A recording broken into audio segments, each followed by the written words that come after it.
what are you doing here in this country? Right? What are you doing here in this country? I'm just living. You just live. You just come for fun. You just come for fun. You just come for living. Abahlali bathi abantu bokufika sebenethezeke kakhulu kangangokuthi abasayihloniphi imithetho yakulelizwe. Bathi ubugebengu obuningi benziwa yibona abantu bokufika bakuleli ngokungemthetho. Bafuna ukuthi zivalwe zonke izitolo zabantu bangaphandle. So thina manje si ama citizens waseDanota.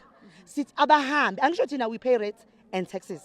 So we've got every right to say if abantu bayenza ama illegal activities a community and abahambe. So this shop must close because kusho ukuthi abacomply kwawona ama owner wale shop le. Nami nje umbona nje ngasho lo mntwana obena 40 years. Edla ama drugs. Avela nabantu abavela eAfrica kithi emzini yethu lesiqhamuka khona. So uhulumeni wethu wase South Africa silekeleli ukuthi estate alwe nalobugebengu. Umnyango wezasekhaya uthi umkhandlu dolobha waseGuruleni ubhekene nenselele enkulu yabantu bokufika abakuleli ngokungemthetho.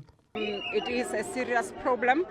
In Gauteng alone for last year, in Ekurhuleni, we have deported 4,348, and as Gauteng, we are deporting over 20,000 a year.